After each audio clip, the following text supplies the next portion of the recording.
ሰላም ጤና ይስጥልን ተመልካቾቻችን እንደምን ዋላችሁ እንደምን አመሻችሁ ከአንከር ሚዲያ ዝግጅት ክፍል ያክብሮ ሰላምታችንን እናቀርባለን የምክክር ኮሚሽኑ የመዝጊያ ስነ ስርዓት ባለፈው ቅዳሜ መከናወኑ ይታወሳል አጨቃጫቂ አነጋጋሪ ከፍተኛ ውዝግብ የፈጠረው የምክክር ኮሚሽኑን አጠቃላይ ሂደት በተመለከተ ብላክ ላይን ሚዲያ ከቦታው የተገኙ የተለያዩ ምንጮቹን በመጠቀም በየጊዜው መረጃውን ሲያስተላልፍ መቆየቱ ይታወሳል ስለ ምክክር ኮሚሽኑ ሂደትን በተመለከተ በየጊዜው ያሉትን አጠቃላይ መረጃዎችን በዚሁ ሚዲያ ማካይነት መረጃዎች ለኢትዮጵያ ህዝብ ቀርበዋል ይህንን አስመልክተን የብላክ ላይን ሚዲያ አዘጋጅና አቅራቢ ጋዜጠኛ ተስፋዬ ወልደስላሴን እንግዳ አድርገን ስለ ሁኔታው እንዲያጫውተን እናደርጋለን አብራችሁን በመቆየት ዝግጅታችን እንድትከታተሉ ግብዣችን ነው መልካም ጊዜ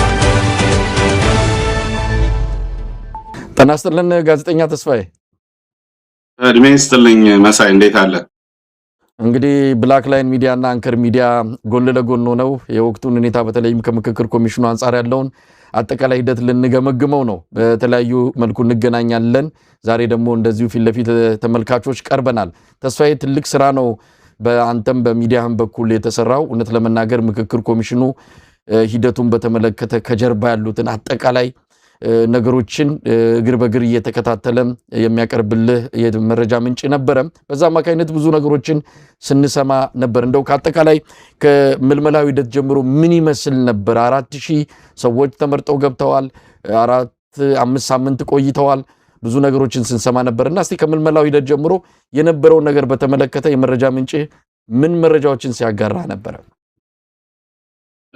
አመሰግናለሁ መሳይ ያው በቅድሚያ አድማጭ ተመልካቹ ማወቅ ያለበት ነገር የግል አቋሜ ማለት ነው የእኔ ነፃ የምወጣው ወይም የአማራ ህዝብ ነፃ የሚወጣው ከዛም አልፎ የሀገራችን ነፃ የምትወጣው የአብይ አህመድ ባደራጀው የምክክር ኮሚሽን ወይም ፌክ ቡድን ሳይሆን ይሄ ፋኖ የጀመረው ከሌሎች ኃይሎች ጋር የጀመረው የትብብር ኃይል ነው ነፃ ያወጣኛል ብዬ ማምነው ባለፉት 3 አመታት ባለኝ በገባይ ልክ በሙሉ አቅሜ አሜሪካን ሀገር እየኖር ፉል ታይም በሚባል ደረጃ ትግሉን ማግዝ የነበረው ነፃም ወጣው በነፍጥ ባነገቡ የፋኖ ኃይሎች ወንድሞቼ ነው ብዬ ነው ማምነው ግን ይሄ የታሪካችን አንዱ አካል በመሆኑ የ1987 አይነት የሚመስል ነገር ስላለው እንደ ሚዲያ ሰው ታሪክ ማስቀመጥ ነገ በህግ የሚጠየቁ ሰዎች ይኖራሉ ከዛም ባሻገር ለታሪክም መቀመጥ ያለበት የዲጂታል ዘመን ነውና በታሪክም መቀመጥ ያለበት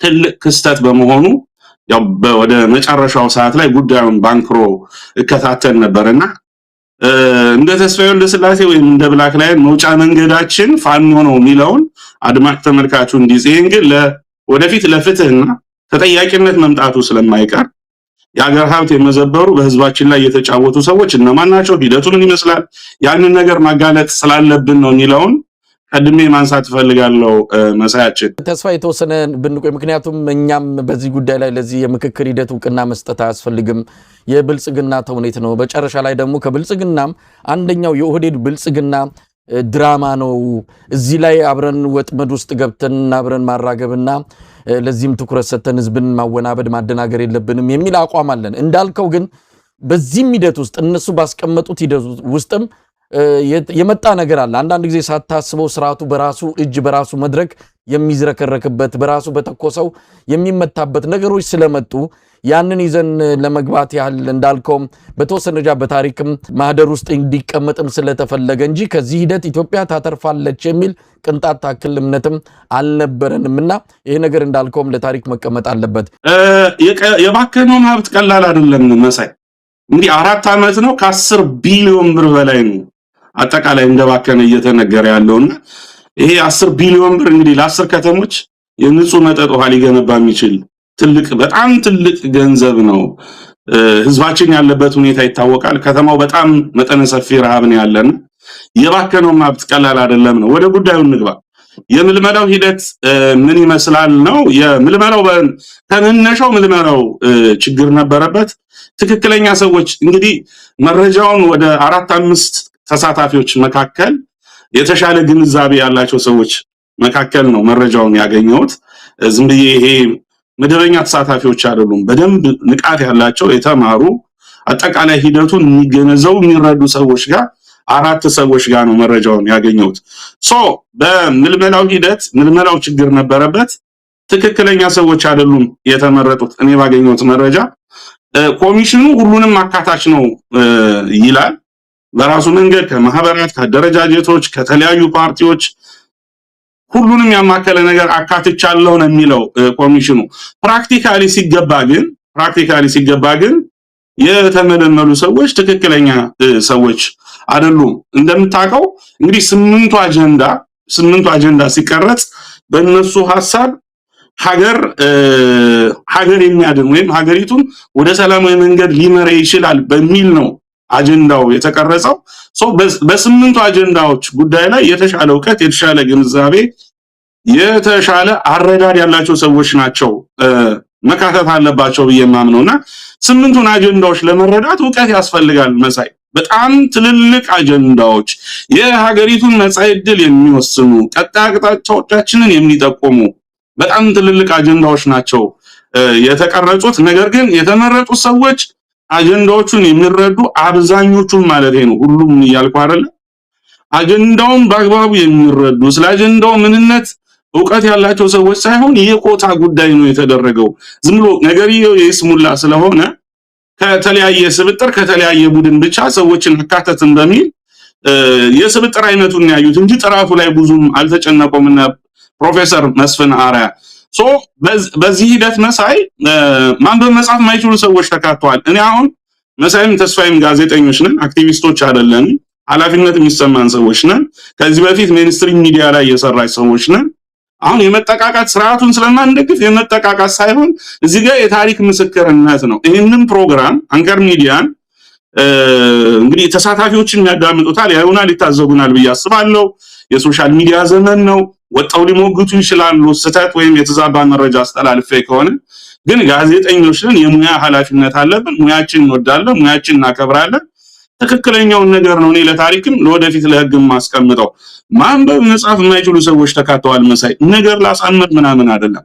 በጣም ቁጥሩ ቀላል ያልሆነ አጠቃላይ 4000 በሚል ኮታ ነው የገቡ። ቁጥሩ ከዛም ይበልጣል መሳይ፣ አነሳዋለሁ በሂደት። ማንበብ መጻፍ የማይችሉ ሰዎች ተካተው ነበር መሳይ የምልመላው ላይ። ማንበብ መጻፍ የማይችሉ ሰዎች እንዴት ነው ነባራውን ሁኔታ የሚረዱ? አንድ ምሳሌ ልስጥ። ሐምሌ 1 ነው የገቡት። ሐምሌ 1 ገቡ። ውይይቱ ሐምሌ 8 ነው የተጀመረው። ከሐምሌ 1 እስከ ሐምሌ 7 ባለው ሂደት ኦሪየንቴሽን ይሰጥ ነበር እና አንድ ምሳሌ ብለው የሰጡኝ ምንድነው ኦሪየንቴሽኑ እየተሰጠ አንዱ ቀን ልክ ኦሪየንቴሽኑ እንደተጠናቀቀ የመጀመሪያው ቀን አንዲት ተሳታፊ ከሆነ ክልል የመጣች ተሳታፊ እጇን አወጣችና እንግዲህ ኦሪየንቴሽን ነው የተሰጠው።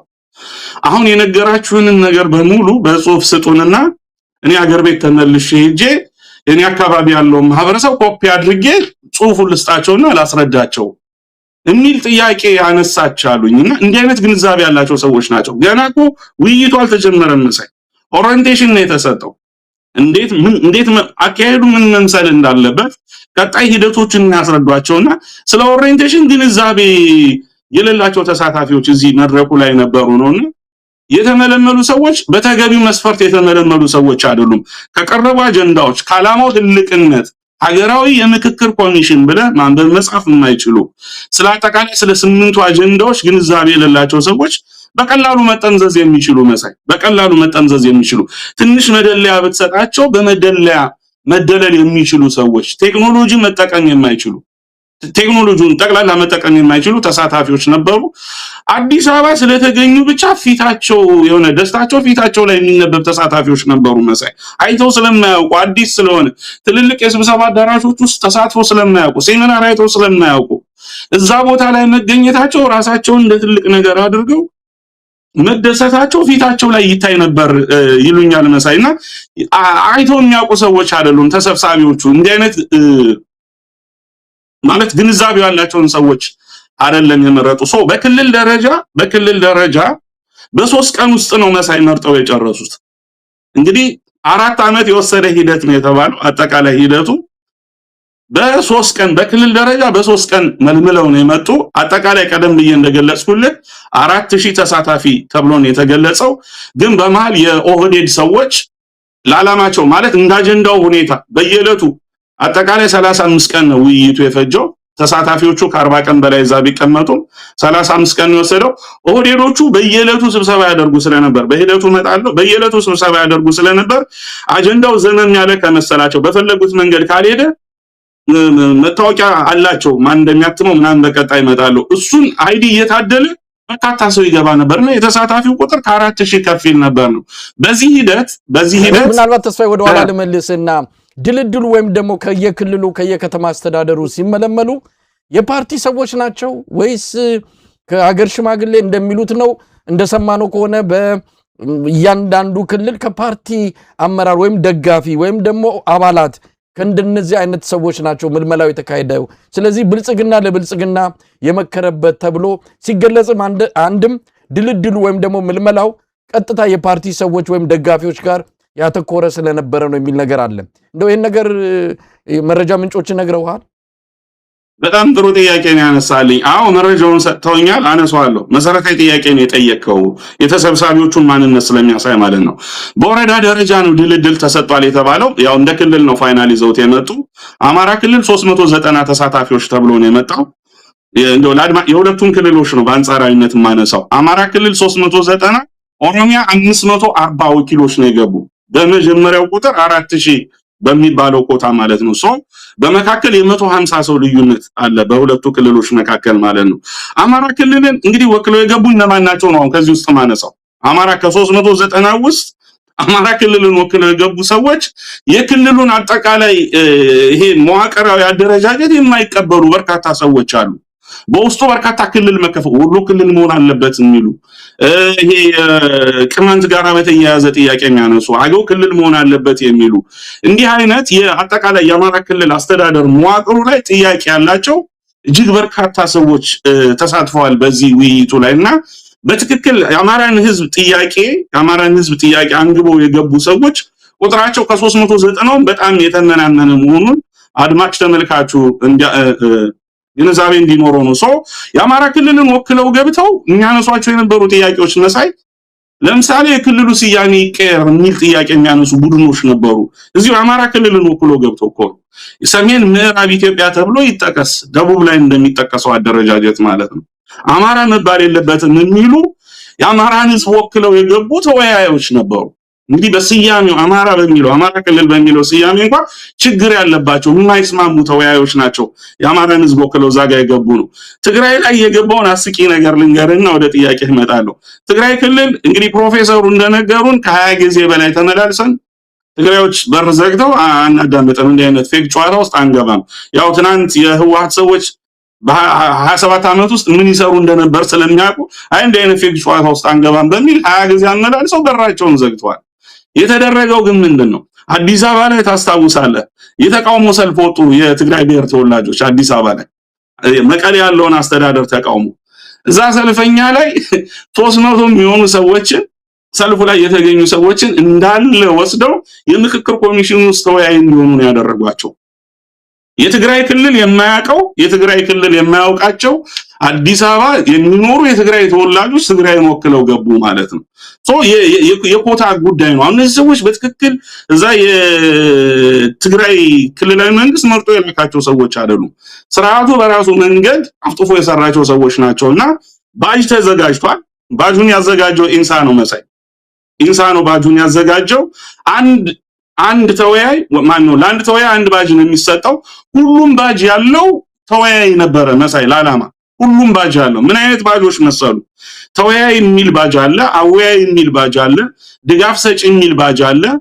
የተለያዩ አይነት ዘርፎች አሉና ይሄ በኦህዴድ ሰዎች የተመለመለውና ለዚህ ተልእኮ የተሰጠው ሰው ሁሉ አይነት ባጅ ይሰጠዋል። ኢንሳውን በእጃቸው ስለሆነ ማለት ነው። እንዳስፈላጊነቱ ባጁን እየቀያየረ ወደ ስብሰባ አዳራሹ ይገባል ነው። ተመራጮች እነማን ነበሩ? ተወያዮቹ የብልጽግና ሰዎች ነበሩ። አንተ ቀደም ብለህ እንደጠቀስከው በትክክል በምርጫ የተመረጡ ሰዎች። አሁን እንዲህ ስናወራው ቀደም ብዬ ተናግሬያለሁ። እኛ ጋዜጠኞች ነን፣ እንዲህ ስም ለማጥፋት ለምናምንም አይደለም። ተወካዮች ምክር ቤት፣ ክልል ምክር ቤት የተመረጡ ከብልጽግና የኦህዴድ እጩዎች እዛ ተወያይ ሆነው ገብተዋል። ተወያይ ብቻ ሳይሆን አብዛኛውን ይሄ ያመቻችነቱን ቦታ የያዙት እነዚህ የብልጽግና ተመራጭ የነበሩ የቢሮ ኃላፊዎች መሳይ በተለይ ኦሮሚያ ክልል የቢሮ ኃላፊዎች ደቡብ ያሉ ክልሎች የተወሰኑ የቢሮ ኃላፊዎች አመቻቾቹ ነው ገብተዋል። መመሪያው ምንድነው የሚለው? አመቻቾቹ ገለልተኛ መሆን አለባቸው፣ ከየትኛውም የፖለቲካ ፓርቲ ወይም ድርጅት ነፃ መሆን አለባቸው ነው የሚለው።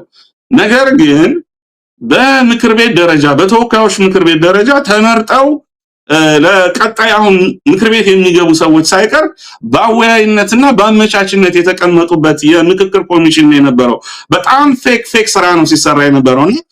እነዚህ ሰዎች እዛው ጫና ያደርጋሉ፣ በሚያመቻቹበት መድረክ በሙሉ ጫና ያደርጋሉ፣ የስለላ ስራ ይሰራሉ፣ ስለላ በደንብ ጠበቅ ያለ ስራ ይሰራሉ፣ አጠቃላይ እንቅስቃሴዎች ይጠናሉ። መሳይ ምንድነው የሚናገረው? አዳራሽ ውስጥ ካለ የመሳይ አቋም የመሳይ አስተሳሰብ መሳይ ወጥቶ እነማን ጋር ይገናኛል እንዲህ አይነት ነገሮች ጥናት ያደርጋሉ።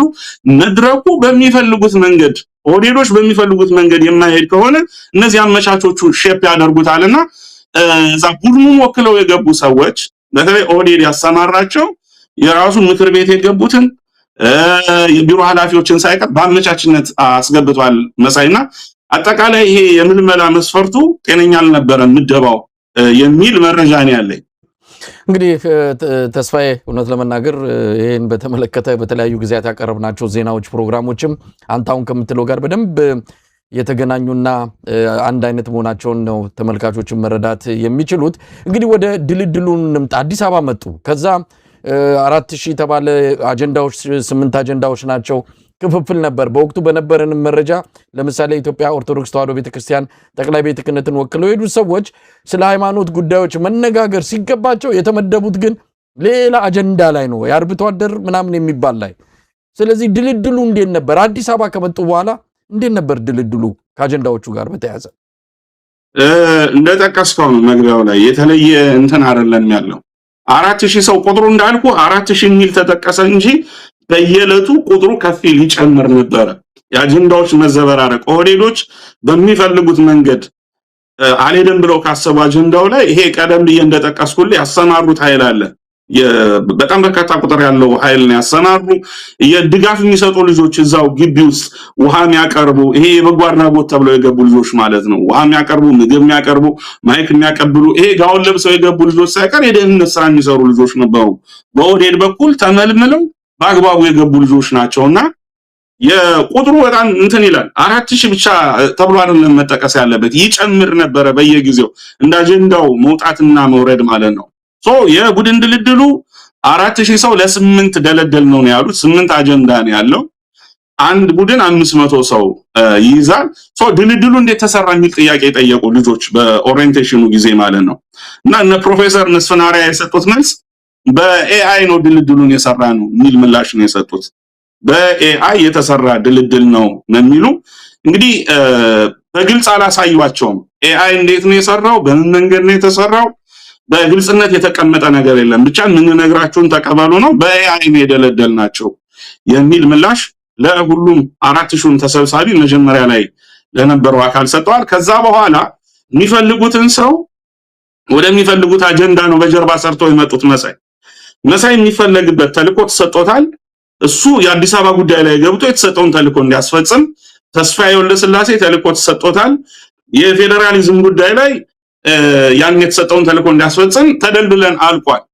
መጨረሻ ላይ ግን ከአማራ ክልል የመጡ አብዛኞቹ ተከራካሪዎች በጣም ጠበቅ ያለ ጥያቄ በማንሳታቸው ይህንን የኤአይ ድልድል አንቀበልም በሚል ተቃውሞ በመነሳቱ እንደገና በጣም እንዲሆን ተደርጓል።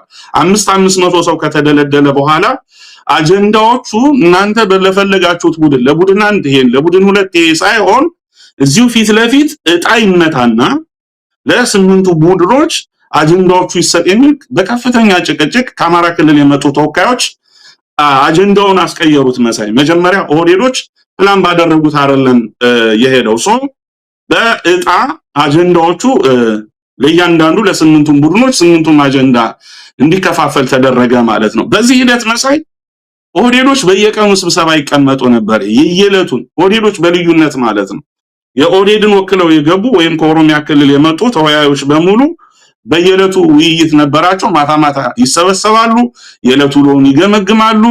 የትኛው አጀንዳ ከስምንት ውስጥ የትኛው ጋር ምን እየተካሄደ ነው፣ ምን እየተደረገ ነው፣ እነሱ ካስቀመጡት ጎል አኳያ በአግባቡ እየሄደ ነው ወይ፣ የደከመ ነገር ካለ እንዲህ ባላንስ የመስራት ስራ ነበር። በየዕለቱ ማታ ውይይቶች ይደረጉ ነበር። ከሁሉም ክልሎች በተለየ ኦሮሚያዎቹ ጋር ውይይት ይደረግ ነበርና ምንድነው የተደረገው? ያው በጣም እንዲደለደል አደረጉ በብዙ ሙግት።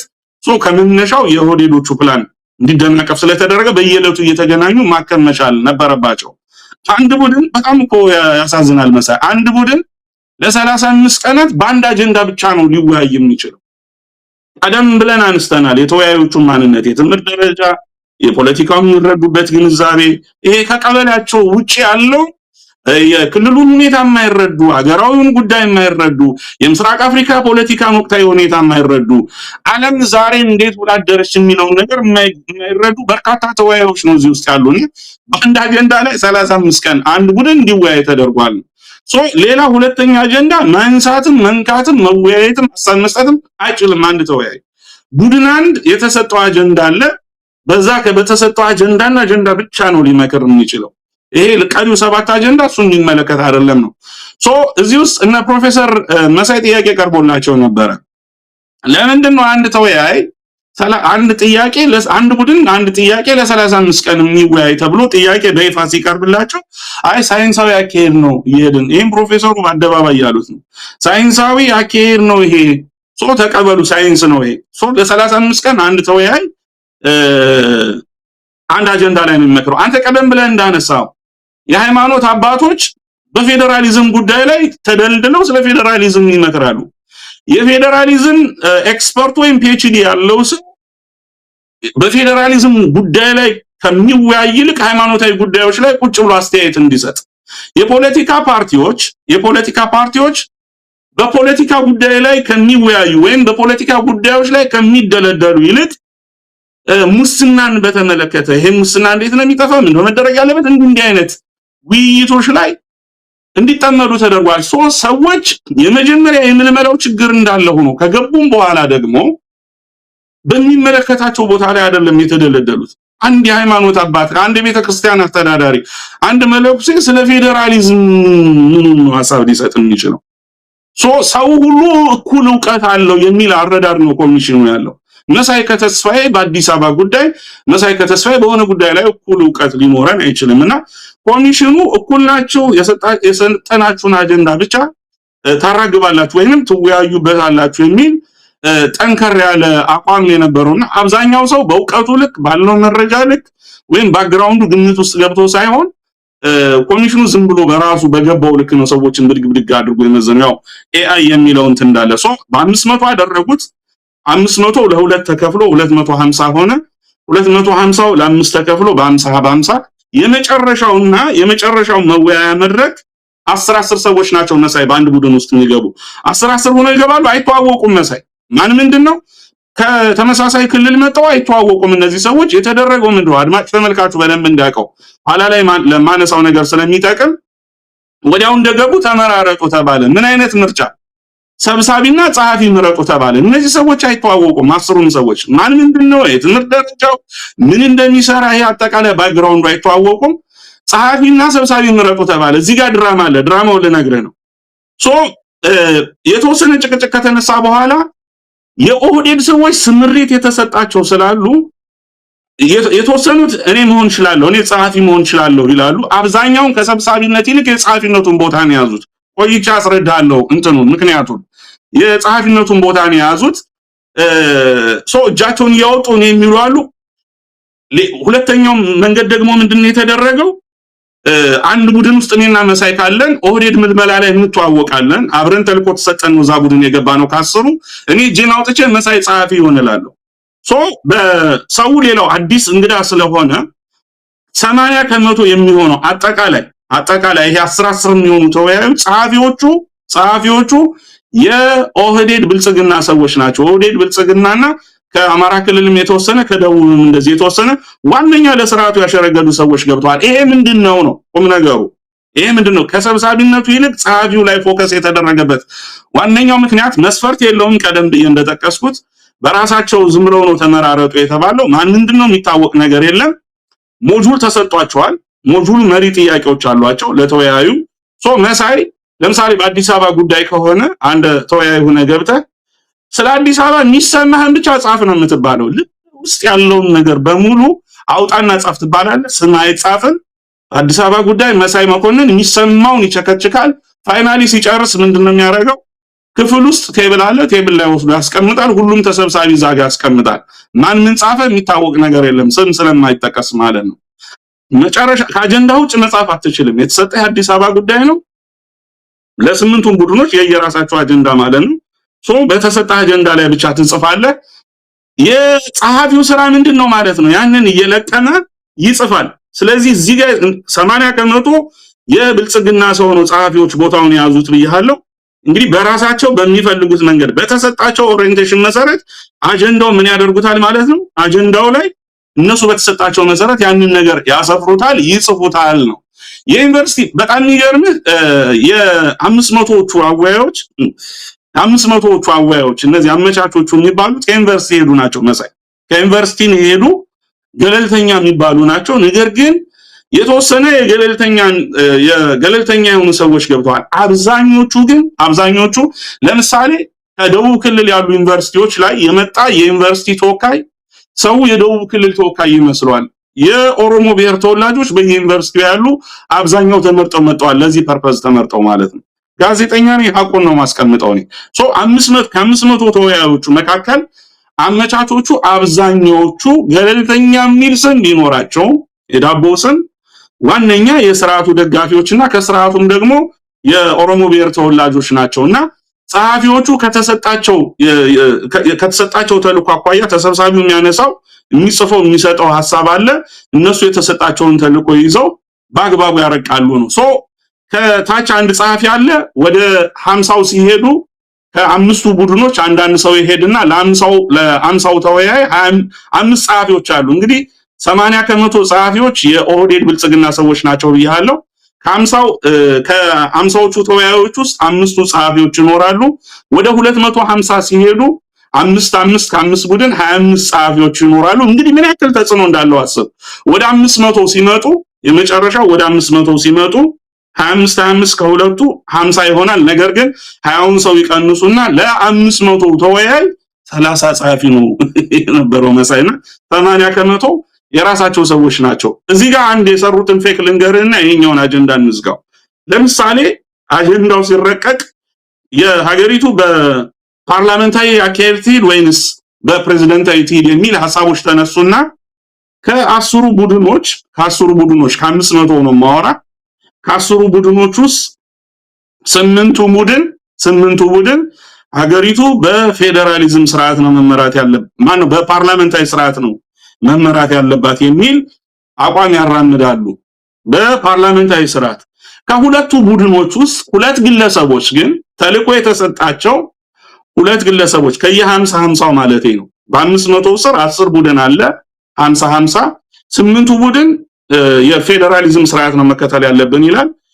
ሁለቱ ቡድኖች ላይ ግን አንዳንድ ግለሰቦች በፕሬዝዳንታዊ ፌደራሊዝም ሳይሆን በፕሬዝዳንታዊ ነው መመራት ያለብን የሚል አቋም ስላራመዱ የ500ዎቹ ሐሳብ ሆኖ እንደ አጀንዳ እንዲቀመጥ ተደረገ። መሳይ የጸሐፊዎቹ ተጽዕኖ ስላለበት ሁለት ግለሰብ ብቻ ስላነሳ የአብዛኛው 500 ሰው ሐሳብ በሚል ወደ ፕሬዝዳንታዊ ውይይቱ እንዴት ተደርጓልና አጠቃላይ ድራማ ነው የሚሰራው።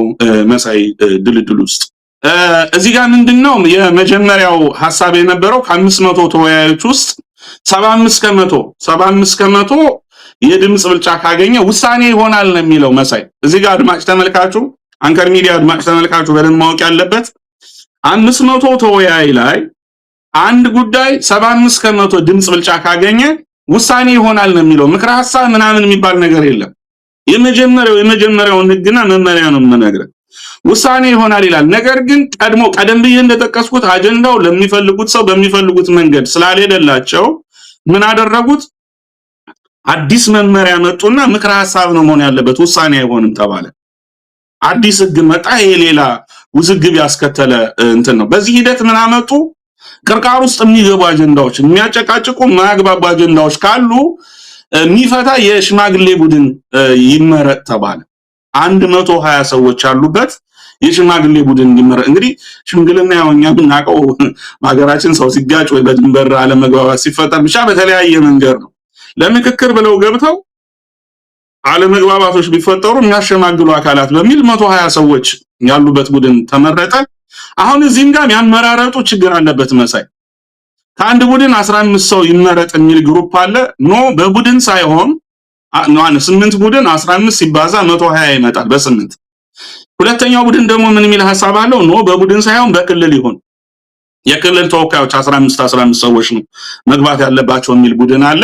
ሰው ሁለቱም ሚክስ ተደርጎ ነው የገቡ። ግልጽ መስፈርት ስለሌለ ኮሚሽኑ 4 ዓመት ስራ እየሰራው ነው ቢልም ግልጽ መስፈርትና በአግባቡ የተጠና ስራ ስለሌለው ሽማግሌ ቡድኑ ላይ እንኳን ከህግ ውጭ ነው ያቋቋሙት። ሽማግሌ ቡድኑ እንኳን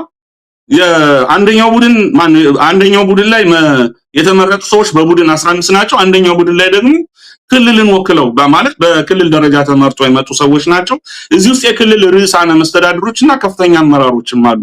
120 ሽማግሌ ውስጥ እንግዲህ ልብ አድርግ፣ አብይ አህመድ የሾማቸው አብይ አህመድ ያስቀመጣቸው ስርዓቱን እስከታች የሚያስኬዱ ህዝባችንን በድሮን የሚያስጨፈጭፉ መንገድ የሚመሩ ገዳዩን ጨፍጫፊውን ወታደራዊ መንግስት መንገድ የሚመሩ አቅጣጫ የሚሰጡ ሚሊሻ የሚያሰማሩ ካድሬዎቻቸውን እስከ ቀበሌ ጎጥ ድረስ ወርደው ህዝብ የሚያስጨፈጭፉ ሰዎች ላይ የምክክር ኮሚሽኑ ላይ ደግሞ ሽማግሌ ተብለው ተቀምጠዋል መሳይ።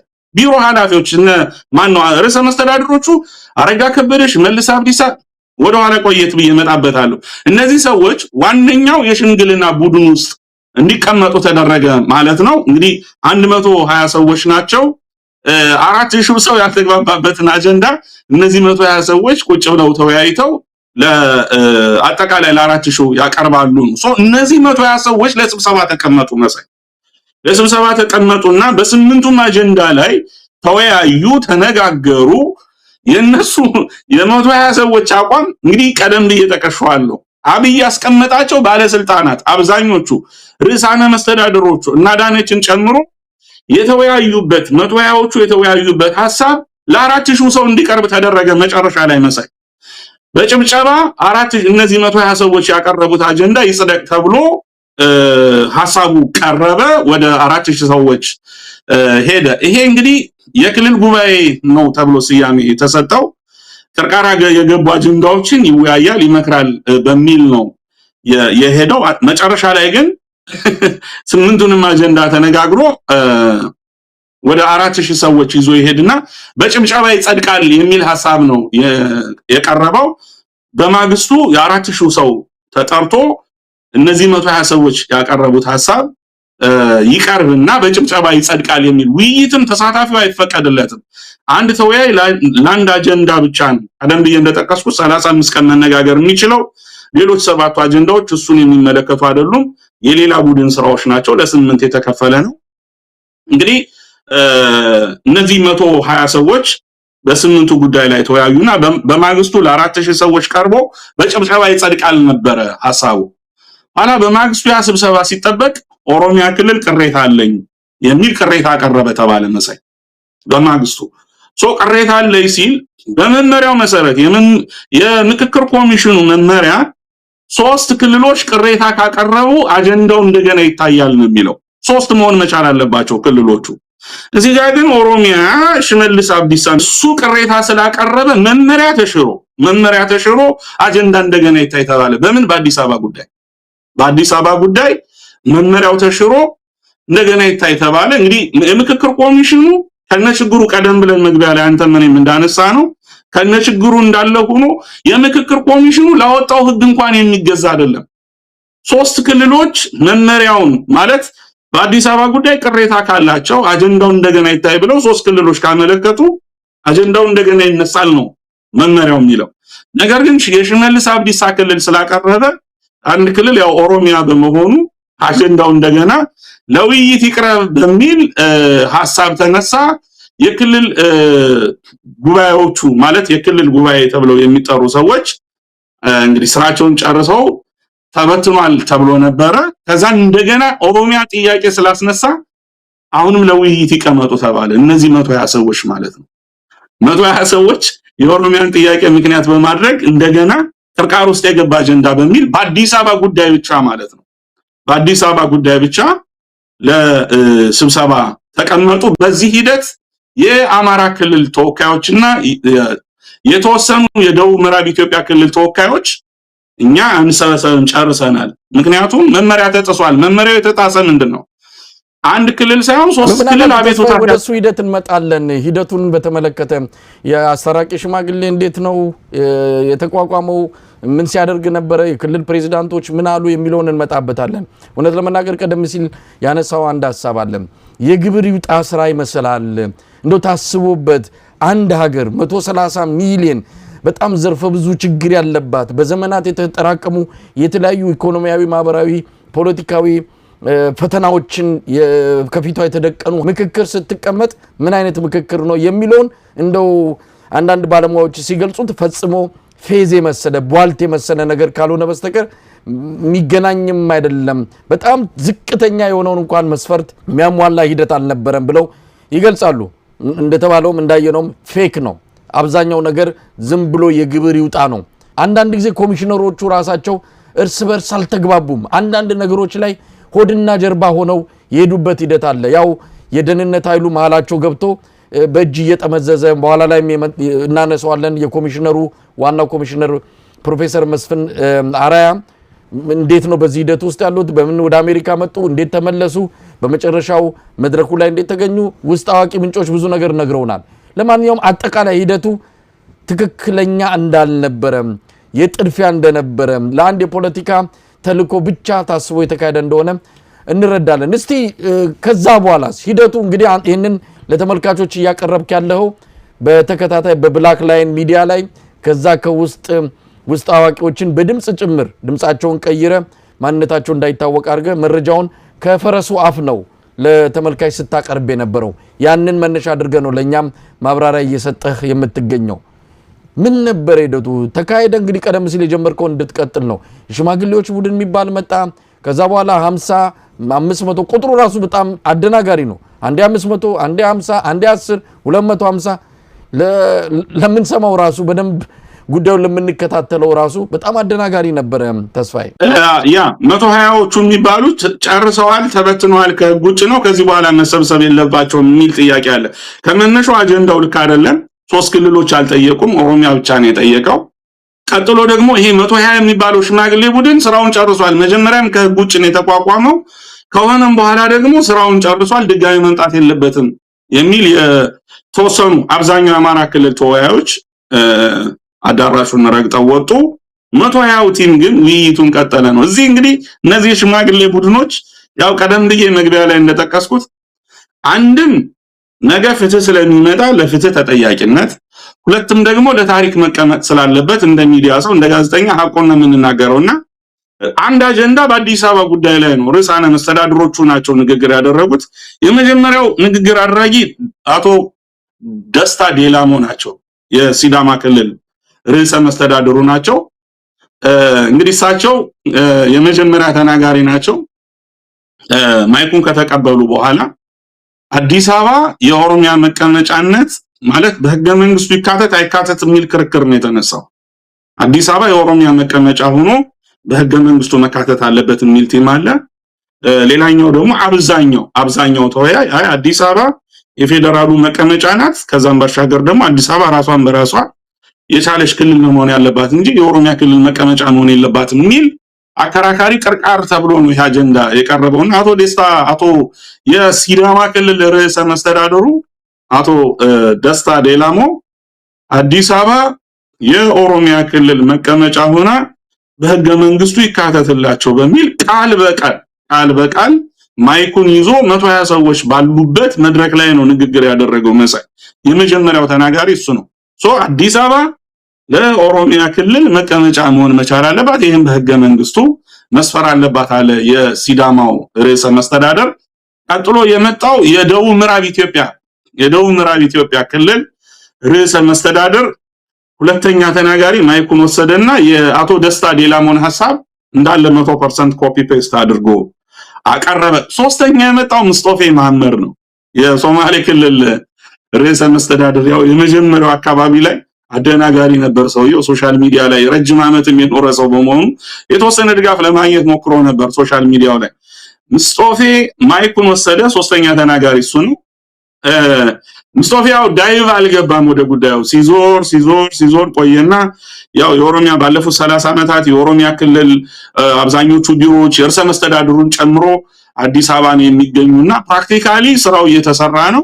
ያንን በህግ ማጽደቅ መጥፎ አይደለም። ስለዚህ በህገ መንግስቱ ቢካተትላቸው እኔ አልቃወምም። በህገ መንግስቱ አዲስ አበባ የኦሮሚያ ክልል መቀመጫ መሆን አለባት የሚል መካተት አለበት በሚል ሙስጦፌ መሐመድ የሶማሌ ክልል ፕሬዝዳንቱ ወይም ርዕሰ መስተዳድሩ ከሱ በፊት እንደተናገሩት ሁለት ርዕሳነ መስተዳድሮች እሱም ሶስተኛ ተመሳሳይ አቋም ያዘ። አራተኛ አዳነች አቤቤ መጣች።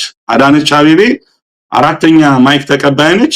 እንግዲህ አዳነች አቤቤ ማይኩን ከተቀበለች በኋላ ይሄ ሰነድ የአዲስ አበባ ጉዳይ አንዱ ቡድን 500 ሰው የተወያየበት ሰነድ ነው። እነሱ የሰጡት የተግባቡበት አለ። 500 ሰው ቆየት ብያነሳዋለሁ። አርኪቴክት ዮሐንስ የኢዜማው ያለበት ቲም ነው። እሱ ነው አቋማቸውን ማለትም የ500ን የቡድኑን ወጥቶ ያነበበው። እንግዲህ ፋክት ስለሆነ ነው እንዳለ ማስቀምጠው እንደ ጋዜጠኛ። አዳነች ምንድነው ያለችው? 500 ተወያዮች ያጸደቁት ሐሳብ አለ። የነሱ ሐሳብ ሊደመጥ ይገባል። አንድ ሁለተኛ ደግሞ ሚዲያው ዘንቶብናል። ሚዲያው በዚህ ጉዳይ ላይ ጦር ሰብቆ በተከታታይ እየወጋን ነው። ቃል በቃል ጦር ሰብቆ እየወጋን ነው።